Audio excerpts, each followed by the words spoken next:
Yesterday, organizers say nearly 7 million people turned out for the No Kings protests in more than 2,700 cities and towns. That is 2 million more than the last No Kings protests that were held in June. The rallies come as President Trump continues to expand his authoritarian reach, attempting to militarize your cities and target people and institutions that say anything against him. But what we're seeing is a historic moment of unity and opposition to those very actions from people of all ages and backgrounds. This is the most American thing that you can do. Protest and speak for what you believe in. The people who come out here and fight and who want to resist, those are the people who make change. Those are the people who make history. And there are way more, like I said, there are way more of us than there are of them. I wore the uniform since I was 18 years old. I never thought I would see this. Never. We have military. I don't care whether National Guard or active duty, patrolling and turning weapons, if you will, on our citizens. This is democracy, and I never thought I would see it. As our next guest reminds us, this country is meant to be by the people, for the people, grounded in the founding principle of No Kings. The original No Kings protest was 250 years ago. Americans decided they didn't want to live under the rule of King George III. They declared their independence and fought a bloody war for democracy. We've had 2.5 centuries of democracy since then, often challenging, sometimes messy, always essential. And we fought in 2 world wars to preserve it. Now we have a would-be king who wants to take it away, King Donald I. That. We're rising up again this time, non-violently, raising our voices to declare no kings. Joining us now, actor and activist and cursor, Robert De Niro. Thank you so much for joining us this morning. When you look at and hear from all the folks that were out on the streets yesterday, young and old, white and black, from across the political spectrum, small towns and big cities, what do you think that tells you about the difference that we have now and kind of the resistance that's growing and where we started in January? It tells me that I'm very happy to see that, because we need much more of it going forward, because that's the only thing that the politicians are going to recognize. They either face the wrath of Trump or the wrath of the people. And they have to be more afraid of the wrath of the people and realize this is not good. I better strap on my balls and do something about it. Do you think they got that message, that's going to resonate with them as the week comes into? It has to. We can't let up. Cannot let up on him, because he is not going to leave the White House. He does not want to leave the White House. He will not leave the White House. Anybody thinks he'll do this, he'll do that, is just deluding themselves. The Republicans, most of all, because they know, but they're going along with it. It's a classic bully situation.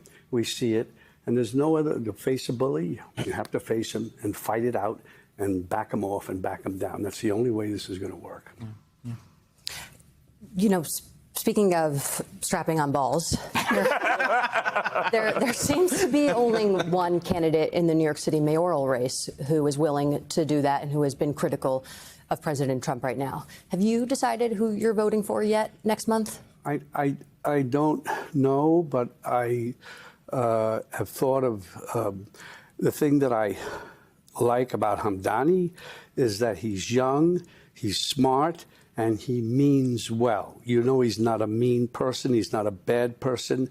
He'll have to make decisions. There'll be compromises, like all politicians, like everybody who is in a position of making decisions that somebody's not going to be happy. But at the end of the day, I feel that I think at this point, I don't know enough yet to go further, but that he will have, he could be somebody that would be the right choice. But you have some reservations about him? I don't even have a reservation. I don't know. And I don't want to say even reservation. I don't know. You said earlier, Mr. De Niro, about the president, he will not leave the White House. This is where you and I are on the same wavelength, because I've long thought... No way. He will not. We see it all the time. He will not want to leave. He set it up with his... I guess he's the Goebbels of the cabinet, Stephen Miller. He He's a Nazi. Yes, he is. And he's Jewish, and he should be ashamed of himself. Well, I was asking this question to get to the point, kings think that they should rule forever. Let me put up something that the president posted last night on X. He writes, "We're built different. Have a good night, everyone." And look at what he puts up there. He and J.D. Vance as, what is that, king and queen? King and king? I don't know. Above, once again, putting a sombrero on the head of House Minority Leader Hakeem Jeffries, and then adding Senate Minority Leader Chuck Schumer to the fun by giving him a sombrero. Your reaction to that? It's all nonsense. We know it's all racist. It's all. I mean, that's what he appeals to. That's what Trump is.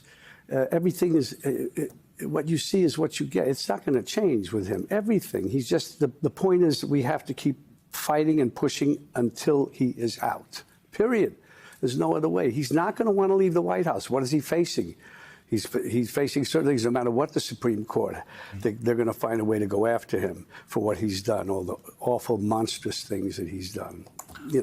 I don't see any. He's not going to want to leave. Why should he? On that point, then, what do you make of the National Guard deployments? He first did it in Los Angeles, then really did it in Washington, D.C., where he has control of the National Guard. But then he's trying to get them into Illinois, into Portland. Yeah, he's going to get them in to intimidate when the midterms come. It's just this psychologically is going to wear on people. We have to have a defense against that, an oppositional offense. We have to be strong to counter that kind of situation when it comes, because that's what he's trying. It's better to neutralize it now than to worry about it later, or try and neutralize a bit of it and be ready, because this is what it is. It's going to be the freedom to walk into the polling station and vote without being intimidated. It's all about intimidation. Are you certain, though, that people are going to be able to do that? I mean, we want to make sure that they will go, that they feel comfortable enough to go. They realize that they're going to lose everything if they don't go. One of the complaints we hear from a lot of people, especially voters, is that there's been sort of a failure of imagination from Democrats to take Trump seriously. Well, they better take him seriously now. They better take him seriously now. Have you communicated your displeasure with anyone in the Democratic Party about the way they've handled Trump? No, I like what Newsom has done, because he's trolled him and he's fought fire with fire, and that's what you have to do. And he called him an invasive species, which is what he is. So he's not. He's a thing that doesn't understand. Trump does not understand anything about humanity, people. He has no empathy. I don't know what he is, but he's an alien, and he wants to hurt this country. It's something deeply psychological in him. He wants to hurt people. He wants to hurt this country. He doesn't care.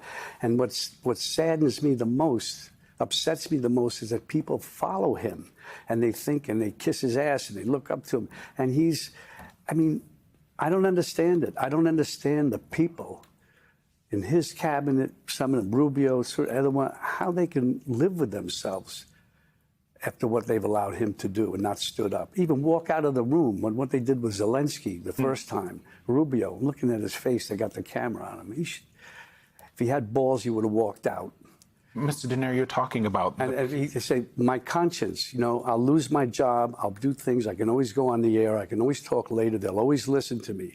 But look what he stayed... I don't understand it. Mm-hmm.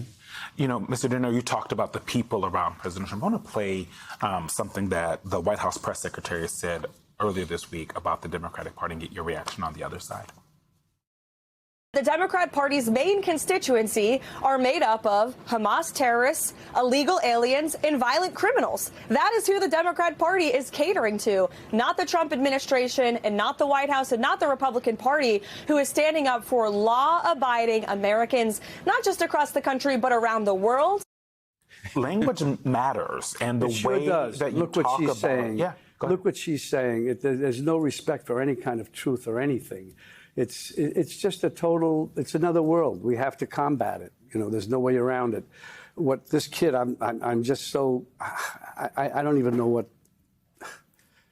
What do you think what do you think they are trying to signal? They're trying to signal to the people they reach, and I'm certainly not reaching those people on this program, but maybe through little sound bites and this and that, and the internet and so on. They're trying they're used to seeing Trump do his stuff, and they talk and they listen, and that's the truth to them because they don't listen to anything else. Somewhere way out in the Midwest, somewhere out in the out west, in certain places, the rural places, that's the truth because he gets the airtime. And I think that we need more airtime, just more push against and not. I wish that you can't do this in some ways, but that the